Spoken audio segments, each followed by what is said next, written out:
இன்றைக்கி நம்ம மாங்காய் சாம்பார் செய்யலாம் வாங்க. இப்போ எண்ணெய் ஊற்றிட்டேன். எண்ணெய் காஞ்சோடனே கடுகு போடுறேன். நான் கடுகு போட்டுட்டு அதுக்கப்புறம் வெங்காயம், கடுகு போட்டுட்டு இது பாருங்க, வெங்காயம் கட் பண்ணி வச்சுருக்கேன். இந்த வெங்காயம் இப்போ போட போகிறேன். நல்ல கடுகு வந்து பொரியட்டும். பொரிஞ்சு வருது டைமில் இதை போடணும்.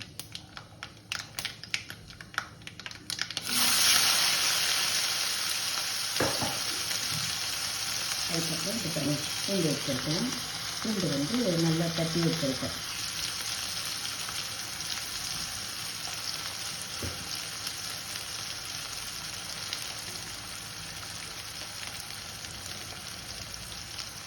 கருவேப்பிலை, தக்காளி பாருங்க கொஞ்சமாக போடுறேன்.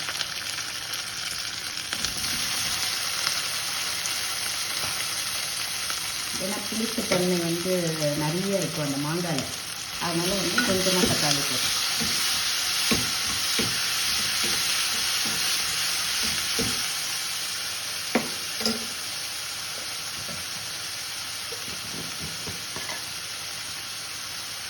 நெக்ஸ்ட்டு சால்ட்டு,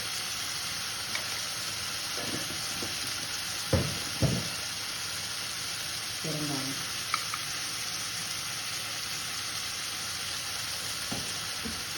நல்லா வதக்கணும்.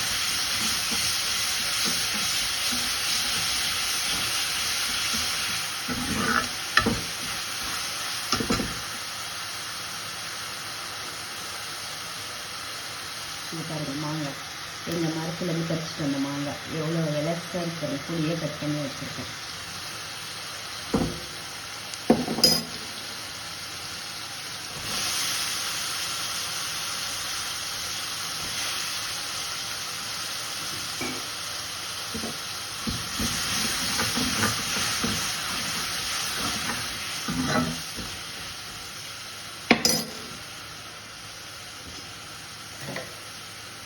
மிளகாத்தூள்,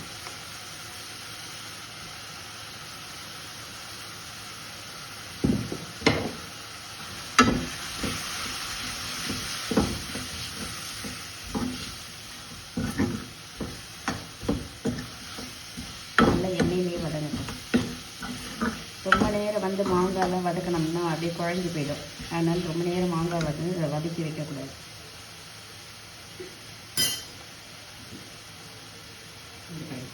சாம்பார் நல்லா வேக வச்சு வச்சுருக்கேன்.